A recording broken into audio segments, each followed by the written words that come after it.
le début de cette journée avec Transition Pro Nouvelle-Aquitaine. Donc nous accueillons Chantal Pellerin et Thierry Dubuisson qui vont vous expliquer comment financer votre formation dans la perspective d'une reconversion professionnelle. Oui, bonjour, donc rebonjour. Je me présente, je suis donc Thierry Dubuisson, référent de parcours Transition Pro Nouvelle-Aquitaine. Je suis accompagné ce matin par Chantal Pellerin, notre chargée Bonjour. d'information. Bonjour Chantal, Bonjour. qui a l'habitude d'ailleurs de participer à ce salon, qui participe d'ailleurs depuis de nombreuses années et qui est en charge d'ailleurs de tous les rendez-vous individuels que vous pouvez prendre pour pouvoir échanger avec nous sur cette matinée. On va vous parler effectivement d'une grosse question que vous pourriez vous poser, donc cette envie de changer de métier et surtout comment financer votre formation. Et on va vous parler principalement donc de 3 dispositifs qui pourraient répondre à cette question en fonction de vos besoins. Donc le dispositif, le fameux PTP, le projet de transition professionnelle, le dispositif démissionnaire aussi, qui pourrait être une solution, en plan B peut-être, une solution alternative, et puis la VAE, la validation, la fameuse validation des acquis de l'expérience. Alors, avant de vous parler effectivement un peu plus en détail de ces dispositifs-là, juste un petit rappel sur qui nous sommes. Transition Pro Nouvelle-Aquitaine, certains nous connaissaient avant sous le nom du FONGECIF. Donc, nous sommes donc une association, un organisme paritaire interprofessionnel. Ça veut dire que la commission qui va étudier vos dossiers est composée pour moitié par des représentants syndicaux patronaux et pour moitié par des représentants syndicaux des salariés. Et c'est cette commission qui va étudier les dossiers qui nous seront présentés. Nous gérons donc les fameux 3 dispositifs dont je vais vous parler, plus d'autres dispositifs tels que CLEA, le socle de compétences, et tels que Transco, qui est un nouveau dispositif qui s'adresse, lui, plus particulièrement aux entreprises qui peuvent avoir des difficultés et peut-être des risques de licenciement. Alors, c'est vrai qu'en plus de ces dispositifs-là, on a d'autres missions, et notamment d'analyser peut-être les besoins en recrutement sur le territoire. On a des missions de partenariat avec le CEP, ce fameux CEP, j'en reparlerai, mais je n'aurai de cesse, comme je le dis à chaque fois, de vous encourager à prendre contact avec ces conseillers en évolution professionnelle, de manière à vous faire accompagner sur votre projet pour optimiser tout simplement les chances de réussite. Bien évidemment, on a des échanges avec les organismes de formation, avec lesquels on garantit la qualité des parcours. Et vous êtes au centre, vous, les salariés, vous êtes au centre, bien sûr, de nos prérogatives. Et on vous suit, bien sûr, avant le projet, on vous suit pendant la formation, mais également après, ou au travers de tests, on cherche à savoir effectivement ce que vous devenez. Alors, juste également quelques chiffres qui sont quand même significatifs. On a un budget d'engagement cette année qui est à 38 millions et demi d'euros, qui est plus que celui de l'an dernier. Donc, on peut raisonnablement penser qu'on va pouvoir financer encore plus de dossiers.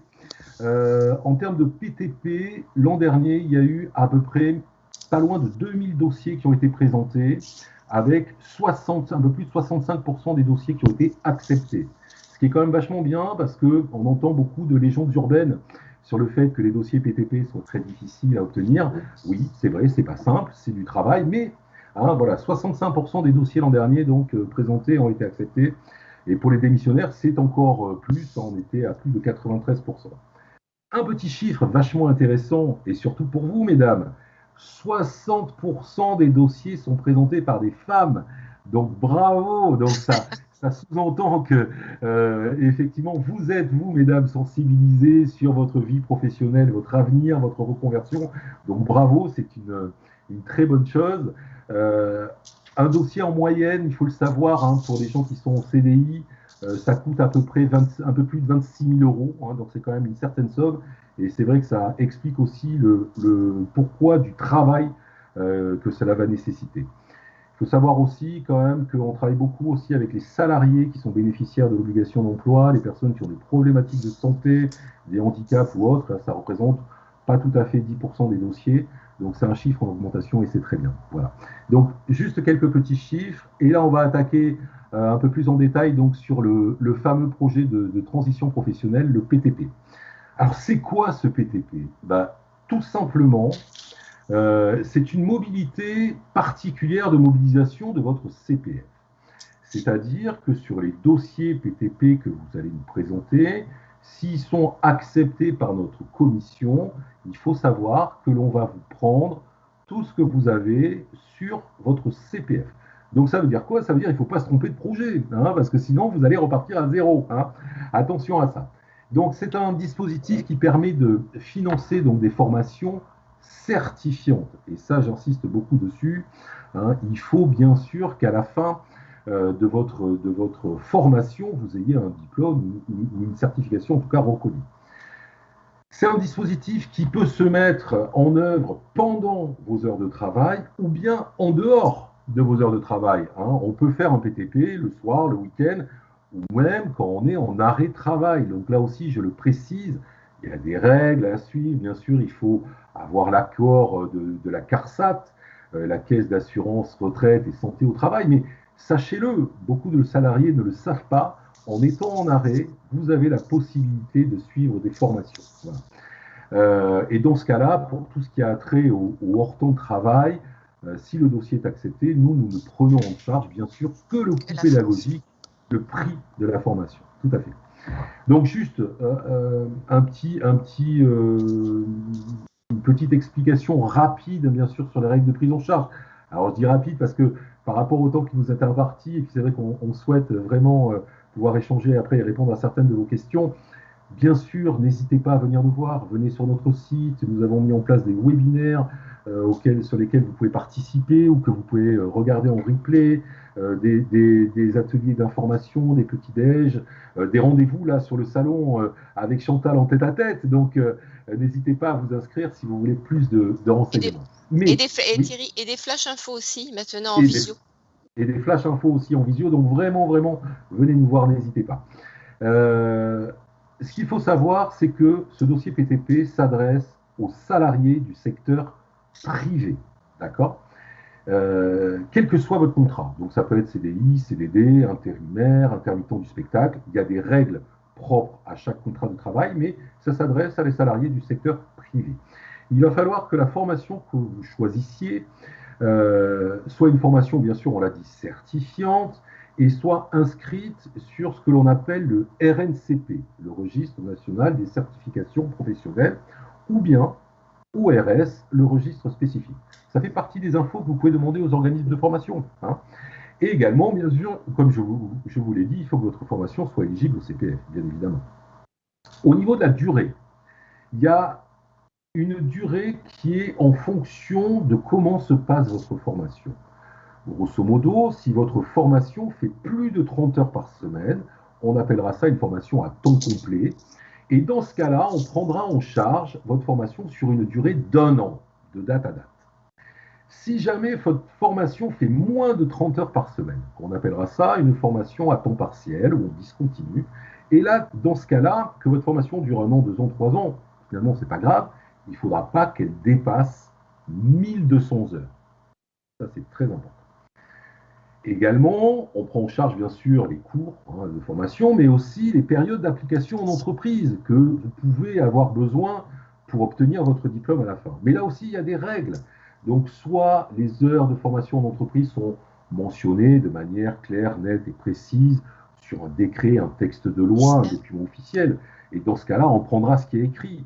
Et si ce n'est pas le cas, on prendra en termes de stage d'application en entreprise uniquement que 30% de la durée en centre. Si votre formation fait 1000 heures en centre, eh ben 30% de 1000 heures, ça fait 300 heures. Si votre dossier est accepté en période d'application en entreprise, on ne prendra que 300 heures. Donc là aussi, ça fait partie des infos et des questions peut-être à poser aussi à votre centre de formation. Voilà.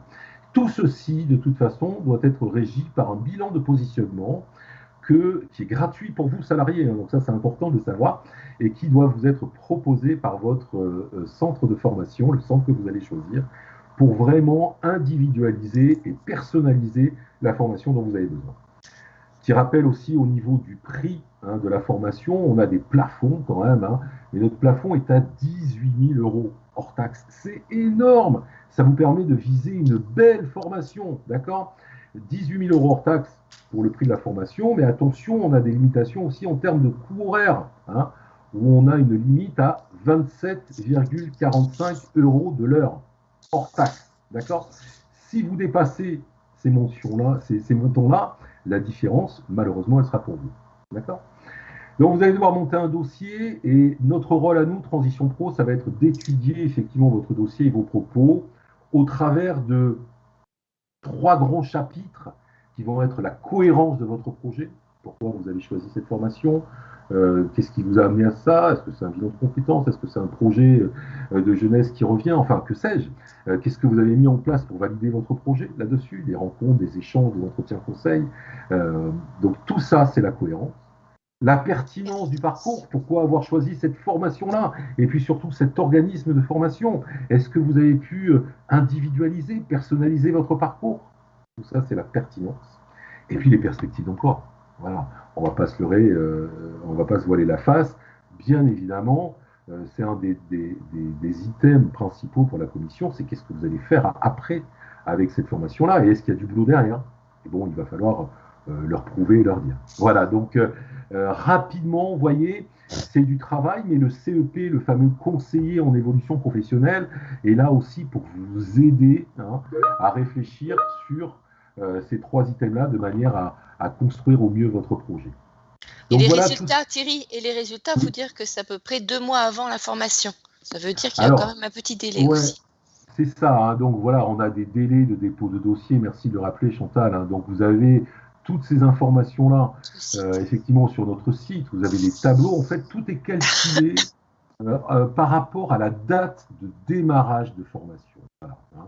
Donc il y a des règles, il y a des demandes d'autorisation d'absence à faire à l'employeur. Pourquoi? Parce que dans ce PTP-là, ce projet de transition professionnelle, vous allez vous absenter de l'entreprise, mais vous allez rester salarié. Donc c'est paradoxal, mais vous serez en formation, mais vous allez être toujours salarié, hein, chez votre employeur, qui va toujours donc vous donner votre bulletin de paye et toujours vous payer, hein, de la même manière. Et nous, on va rembourser l'employeur sur votre salaire, les charges patronales, les 10% de congés payés, etc., etc. A priori, on me dit que j'ai bugué. Je ne sais pas si on m'entend, si on me voit. Allô, allô. Est-ce que j'ai bugué, Chantal, si tu Non, m'entends? moi je t'entends très bien, mais je ne sais pas, peut-être. Alors, on vous entend pas. On ne vous entend pas, vous. Vous, on ne vous entend pas. Ah, là, très bien. Alors, ouais, Ça je, y est, je, c'est bon. Ça va être bon, là, je pense. Parce que là, il va parler. Ça, Thierry, vas-y. Et là, c'est allô, allô. figé aussi pour Thierry? Est-ce que c'est Est-ce figé que pour Monsieur je Dubuisson? suis D'accord, ok. bon, je me Bon, déconnecte. Alors, Chantal, tu vas-y. prends le relais, Oui, peut-être je prends le pour... relais. Alors, on était en train de vous dire, éventuellement, on était en train de vous dire pour le dispositif, il faut que, de toute façon, automatiquement, vous avez tout sur notre site. Et vous avez également, sachez que bon, il nous faut quand même ce dossier complet et avec l'autorisation de votre employeur. Ça, c'est obligatoire. Mais tout est sur notre site. Aussi également, si vous avez besoin d'avoir un entretien, etc., vous avez encore sur le site Salon Professionnel des rendez-vous libres. Il y en a je crois qu'il y a 5 rendez-vous libres encore pour aujourd'hui. Vous pouvez vous y mettre, il n'y a aucun problème pour ça. Après, nous allons vous parler aussi de la validation d'acquis d'expérience. Qu'est-ce que la validation d'acquis d'expérience? C'est pour éventuellement valider un diplôme. Alors là, vous avez tout sur notre site, ça, il n'y a aucun problème. Sachez que souvent, les dossiers sont acceptés. Alors, une validation d'acquis d'expérience, c'est suite à une ordonnance qui est du 1er avril 2020. Et nous finançons, on a la possibilité de financer une validation d'acquis d'expérience à hauteur de 2 000 €. Vous m'entendez? Parce que j'ai l'impression que... Ah, d'accord, très bien, parce que je ne sais plus du tout où j'en suis, c'est pour ça. Alors, les 3 étapes pour une VAE peuvent être prises en charge par transition sur l'étude de la recevabilité, l'accompagnement de la VAE, et il y a un jury d'évaluation. Après,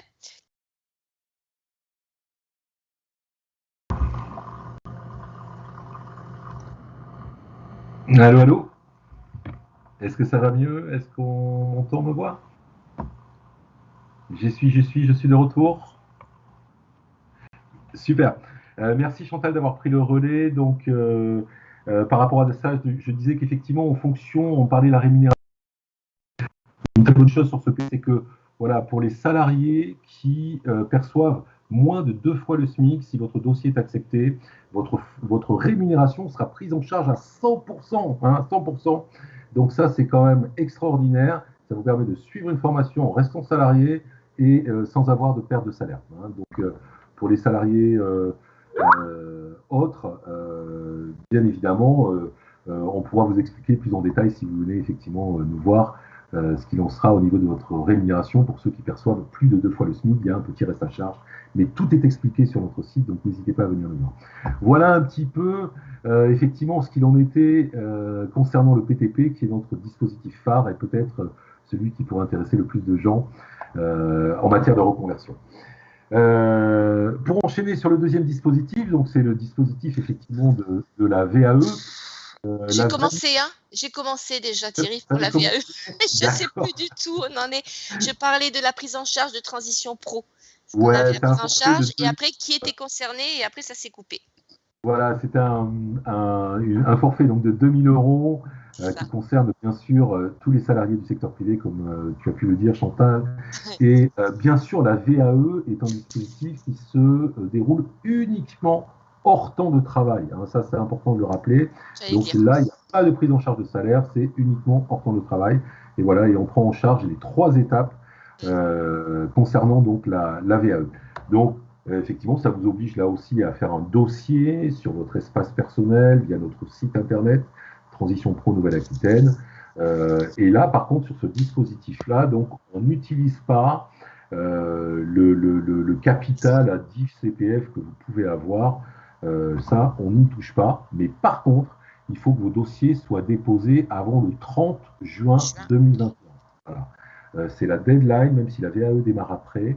Les dossiers doivent être déposés avant le 30 juin 2021 parce que pour l'instant, le dispositif a cette date de fin. On ne sait pas s'il va être prolongé, on l'espère, on croise les doigts, mais pour l'instant, voilà. C'est 30 juin 2021 pour la date limite de dépôt de dossier concernant la VAE, la validation des acquis de l'expérience. Et enfin, donc, le dispositif démissionnaire. Alors, je disais un plan B, je disais une solution de repli. Pourquoi pas, effectivement, si ça se passe mal ou si ça se passe pas très très bien dans votre entreprise. Tous les salariés aujourd'hui peuvent démissionner. Vous pouvez démissionner de votre employeur actuel, mais la contrainte, c'est que, en vous inscrivant à Pôle emploi, vous avez un délai de carence, effectivement, de 4 mois avant de percevoir vos indemnités ACDI. Ce dispositif démissionnaire vous permet, effectivement, de pouvoir bénéficier de vos indemnités chômage de suite. Par contre, effectivement, il y a des règles à respecter là-dessus, parce que ce dispositif implique 3 intervenants. Le fameux opérateur CEP, le conseiller en évolution professionnelle, ça c'est un passage obligatoire pour le dispositif démissionnaire. Pour le PTP, c'est pas obligatoire, mais c'est conseillé. À 2, on sera plus fort que tout seul. Hein. Mais pour le démissionnaire, avant d'engager quoi que ce soit, il faut rencontrer votre CEP. Ensuite, il y a nous, Transition Pro, parce que vous avez un dossier à déposer chez nous, et nous, on va examiner uniquement le caractère réel et sérieux de votre projet, et il n'y aura pas du tout de connotation financière sur les dispositifs démissionnaires. Après, la perception de vos indemnités, le montant de vos indemnités, la prise en charge des formations que vous souhaitez, bah ça, ce sera directement à voir avec Pôle emploi. Ce dispositif démissionnaire, effectivement, il ne peut s'appliquer que pour des personnes qui ont un projet de formation ou de création d'entreprise. Hein, donc ça, c'est les 2 principes. Et surtout, il faut être salarié depuis 5 ans sans interruption. Donc vous avez sur notre site internet Transition Pro Nouvelle-Aquitaine, bien sûr, des infos précises sur ce dispositif-là et des liens aussi pour aller vérifier si vous remplissez cette condition d'exercice d'activité salariée pendant 5 ans. Vous avez un site qui s'appelle démissionreconversion.gouv.fr où vous pouvez faire une simulation pour voir si vous rentrez dans les cases. Mais voilà, sachez que ça peut être une solution de repli qui vous permet en tout cas de bénéficier de vos indemnités ACDI de suite. Hein. Les dossiers démissionnaires que l'on a eu de présenter, il y en a eu un grand nombre l'an dernier.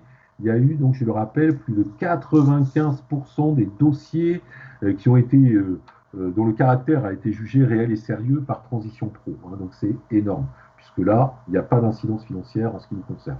Donc vraiment, je le répète, les étapes à respecter, le solliciter obligatoirement un CEP, alors, saisir votre projet sur notre site internet, obtenir l'attestation du caractère réel et sérieux, vous inscrire comme Pôle emploi et accomplir dans les 6 mois qui viennent les démarches que vous avez prévues, soit de création d'entreprise ou soit de formation.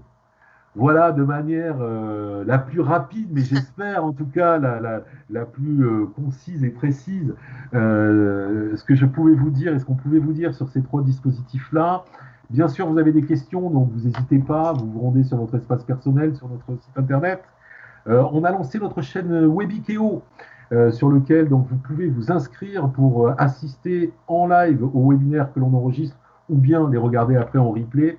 Donc, dans tous les cas de figure, jamais, voilà, on est là pour vous. Hein, c'est le but de la structure de Transition Pro, c'est de pouvoir aider les salariés du secteur privé. Donc, n'hésitez pas à venir nous voir et à venir nous questionner. En tout cas, merci de votre attention. Chantal, si tu as des petites choses à rajouter. Non, alors, ils peuvent le faire, que ce soit par téléphone, par leur espace personnel, il n'y a pas de souci. Puis maintenant, nous allons faire des vidéos aussi individuelles. Ça fait pas longtemps que ça vient d'être créé, pardon. Et vous pouvez vous aller sur notre site, toujours sur votre espace personnel, tout est marqué. Merci Thierry, merci Chantal. Alors effectivement, des questions, notamment, vous y avez partiellement répondu, mais pour que ce soit clair, est-ce que ce dispositif... On vous entend pas très bien. Est-ce que ce dispositif s'adresse aux demandeurs d'emploi? Non.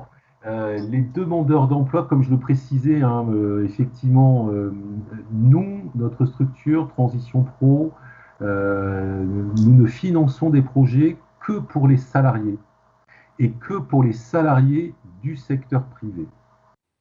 Que ça soit en CDI ou en CDD. Voilà, même en intérim ou intermittent de spectacle.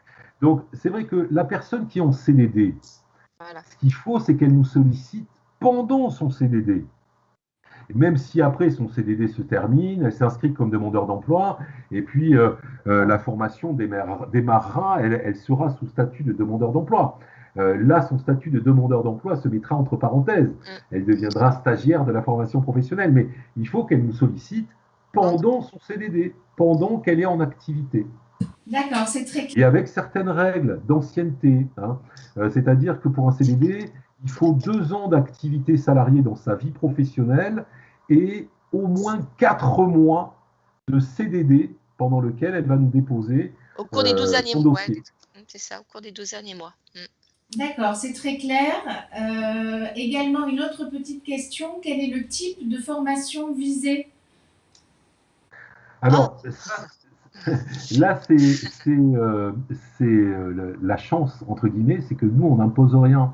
Nous, on est à l'écoute de vos projets. Donc, c'est toujours le salarié qui va choisir la formation qu'il souhaite et qui va choisir l'organisme de formation qu'il souhaite, mais il faudra quand même qu'il vérifie que la formation soit inscrite au RNCP, le Registre national des certifications professionnelles, donc soit inscrite au RNCP ou au RS, le registre spécifique, et que la formation choisie soit éligible au CPF, hein, au compte personnel de formation. Donc c'est finalement, ça fait partie des questions. Moi, j'encourage toujours les salariés à bien poser la question aux organismes de formation. OK, est-ce que votre formation est RNCP ou RS et est-ce que votre formation est CPF? Et si c'est le cas, ben voilà, ça remplit les critères que nous attendons sur la formation, de manière à ce qu'elle ait un diplôme à la fin. Et c'est vrai qu'on peut nous solliciter aussi pour des formations qui durent sur plusieurs années, hein, sur du temps plein, mais sur plusieurs années. Et dans ce cas-là, quand c'est du temps plein sur plusieurs années, nous, on ne prendra en charge que le dossier de la dernière année, celle qui amène à la certification. Je vous l'ai dit en préambule, il faut que les formations soient certifiantes, il faut qu'il y ait un diplôme, hein, à la fin. D'accord. Mais voilà, si c'est des projets un peu particuliers ou des projets qui génèrent des doutes et des questions, on est là pour y répondre en tête-à-tête ou au Voilà. travers des différents supports que l'on propose. J'allais y venir, donc n'hésitez pas à retrouver Transition Pro Nouvelle-Aquitaine sur leur page sur le site de Salon Professionnel. Il reste quelques rendez-vous et surtout vous pouvez également les contacter en direct via un bouton dédié en bas de leur page. Également, donc on vous remercie chaleureusement pour cette présentation. Il y a eu beaucoup d'interactions. On vous invite tous à commenter, à mettre des pouces, etc.